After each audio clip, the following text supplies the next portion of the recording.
दोस्तों, आप अपने पैसे को कैसे मैनेज करते हैं, यह आपकी स्मार्टनेस और इंटेलिजेंस पर डिपेंड नहीं करता, बल्कि यह इस बात पर डिपेंड करता है कि आपका पैसों के साथ रिलेशन कैसा है।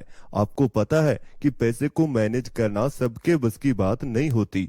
आपने यह तो देखा ही होगा कि अमीर से अमीर व्यक्ति भी किसी गलत डिसीजन की वजह से अपना सारा पैसा एकदम से गवा देता है। वहीं दूसरी ओर एक अनपढ़ व्यक्ति जो कभी भी स्कूल या कॉलेज नहीं गया, वह अपने गांव या शहर का सबसे अमीर व्यक्ति भी बन जाता है। हम लोग तो इसे सिर्फ किस्मत का खेल ही समझते हैं, लेकिन आपने कभी सोचा है कि ऐसा क्यों होता है? इसका एक आसान सा जवाब है कि यह देखिए कि आपका पैसों के साथ रिलेशन कैसा है, जिसे फाइनेंस में साइकोलॉजी ऑफ मनी भी कहते हैं। जिससे यह पता चल जाएगा कि आप कभी फ्यूचर में अमीर व्यक्ति बन भी पाओगे या फिर मिडिल क्लास ही रह जाओगे। ऑथर मॉर्गन हाउसेल ने अमेरिका के बहुत सारे अमीर और गरीब लोगों पर रिसर्च की थी और उसी के चलते उन्होंने एक किताब लिखी जिसका नाम है साइकोलॉजी ऑफ मनी। इस किताब में बहुत सारे लेसन हैं जो रियल लाइफ में एक अमीर व्यक्ति बनने के लिए बहुत ज्यादा जरूरी है। आज हम उन्हीं लेसन के बारे में बात करेंगे। सबसे पहला लेसन है कि अपने पैसों को वेस्ट मत करो।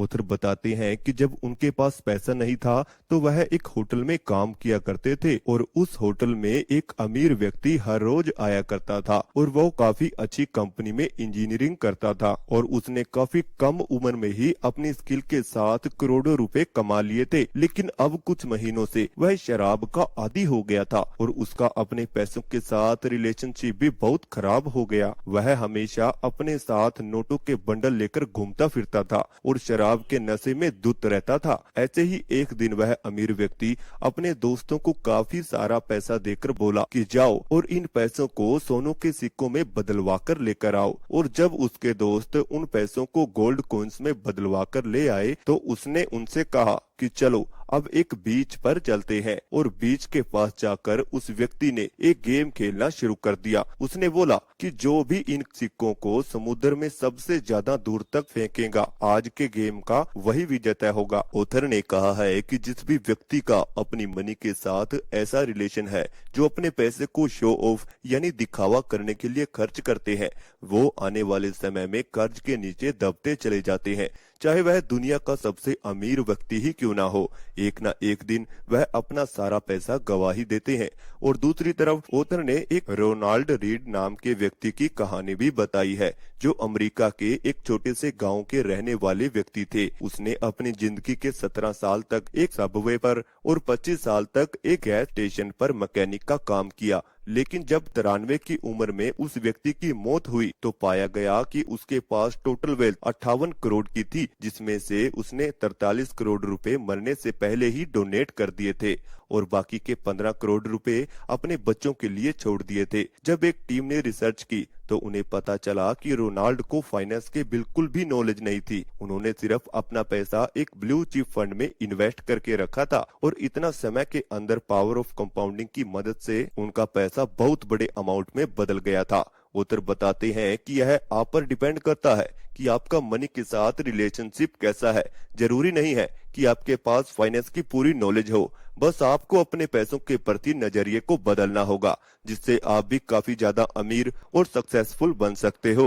लेसन नंबर 2, दुनिया में कोई भी मूर्ख नहीं होता। अमेरिका में बहुत सारे लोग ऐसे हैं जो बहुत ही कम पैसा कमाते हैं और अपना ज्यादातर पैसा लॉटरी खरीदने में खर्च कर देते हैं क्योंकि उनका एक सपना है कि उनको एक दिन अमीर बनना है। अब आपको यह बात अजीब लग रही होगी क्योंकि आप में से कुछ लोग सोचते होंगे कि यह कैसा पागल लोग हैं, लेकिन अगर आप उनके हिसाब से देखें तो उन लोगों का कहना है कि वह हर महीने इतना पैसा कभी भी नहीं कमा पाते कि वह अपने हर रोज की अच्छी अच्छी चीजें खरीद पाए। ऐसे में खुद का घर, गाड़ी, पढ़ाई लिखाई, यह सब उनकी सोच से बाहर भी है। इसलिए उन्हें लगता है कि लॉटरी टिकट ही उन्हें जल्द से जल्द अमीर बना सकता है। ऑथर कहते हैं कि इस दुनिया में चाहे कोई भी व्यक्ति गरीब या मिडिल क्लास क्यों ना हो, उसे कभी कभार अपने फाइनेंशियल डिसीजन अपनी किस्मत को आजमा कर भी लेने चाहिए। अब तीसरा और जरूरी लेसन है कि कभी मत रुको, अपनी इच्छाओं को हमेशा बढ़ाते रहो और काम करते रहो और अपने लक्ष्यों को कभी मत छोड़ो। यह एक अच्छी बात है, लेकिन साथ ही साथ एक सीमा को तय करना भी बहुत जरूरी है। अब लिमिट डिसाइड करना इसलिए जरूरी है क्योंकि अगर आप हमेशा पैसों के बारे में ही सोचते रहोगे और हमेशा उसे बढ़ाने के ही तरीके ढूंढते रहोगे, तो कब यह इच्छा लालच में बदल जाएगी यह आपको पता भी नहीं चलेगा, और साथ ही साथ यह आपके शरीर और दिमाग पर भी बहुत ज्यादा असर करने लगेगा। इस चीज को अच्छे से समझने के लिए रजत गुप्ता नाम के व्यक्ति का उदाहरण लेते हैं। रजत बचपन से ही अनाथ था, फिर भी वह 40 की उम्र में एक कंपनी के सीईओ बने। उन्होंने करोड़ों रुपए कमाए, जिसे अगर वह सिर्फ बैंक में ही रखते तो उन्हें सिर्फ इंटरेस्ट के जरिए ही घर बैठे बैठे 20 से 30 लाख रुपए आराम से कमा लेता। लेकिन रजत को लगता था कि अभी भी उनके पास बहुत ज्यादा पैसा नहीं है, अभी उनको और भी ज्यादा अमीर बनना था। उस समय रजत एक कंपनी के डायरेक्टर थे। उनके पास इतना पैसा होने के बाद भी वह लालच में आ गए और ज्यादा पैसा कमाने के चक्कर में गलत रास्तों पर चलना उसने शुरू कर दिया। जब भी कंपनी की मीटिंग होती तो वो उन मीटिंग में जाते थे और मीटिंग खत्म होने के बाद वह बाहर जाकर अपनी कंपनी के सीक्रेट दूसरी कंपनी के मालिक को बेच दिया करता था, यानी अपने सीक्रेट उन्हें बता दिया करता था और उनसे पैसे ले लेता था। अब यह चीज उन्होंने काफी लंबे समय तक की, पर बुराई पर रोक तो कभी न कभी लगता ही है।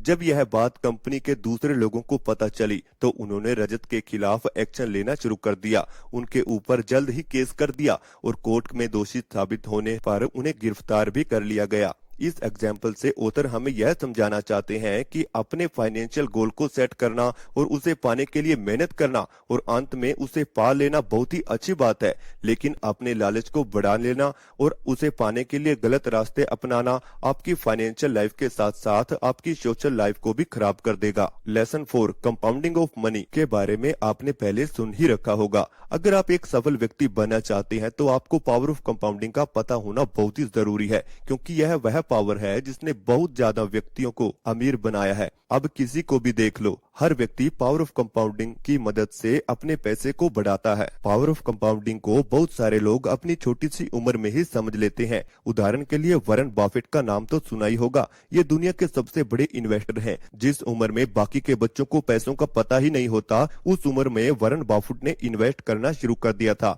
इसी की वजह से आज उनके पास 120 बिलियन डॉलर की नेटवर्थ है। लेकिन इन्वेस्टिंग करते समय यह चीज बहुत जरूरी हो जाती है कि हर व्यक्ति को अपने इन्वेस्टमेंट में कंसिस्टेंसी लाना चाहिए, ताकि आप भी जल्द से जल्द रिटायरमेंट लेकर फाइनेंशियल फ्री हो सको। जैसे वॉरेन बफेट ने काफी जल्द समझ लिया था कि कंपाउंडिंग इतना पावरफुल है कि आपका एक छोटे से छोटा इन्वेस्टमेंट आपको दुनिया का सबसे अमीर व्यक्ति बनाने की ताकत रखता है। बस इसमें एक छोटी सी शर्त यह है कि आपको वह छोटा सा अमाउंट बहुत ही लंबे समय तक इन्वेस्ट करना होगा। इसलिए हर कोई कहता है कि अगर आप अपने 20 ईयर में हो तो आप इन्वेस्टमेंट करना शुरू कर दो और इसे लगातार बनाए रखें। आप जितना जल्दी इन्वेस्टमेंट शुरू करेंगे उतना ही जल्द आप अमीर बनते चले जाओगे। पांचवा और लास्ट लेसन है कि अमीर बनना और अमीर रहना इन दोनों में बहुत फर्क होता है। ऑथर ने कहा है कि आज हर किसी के पास इंटरनेट है, जिससे कोई भी व्यक्ति किसी भी तरीके से पैसा कमा सकता है।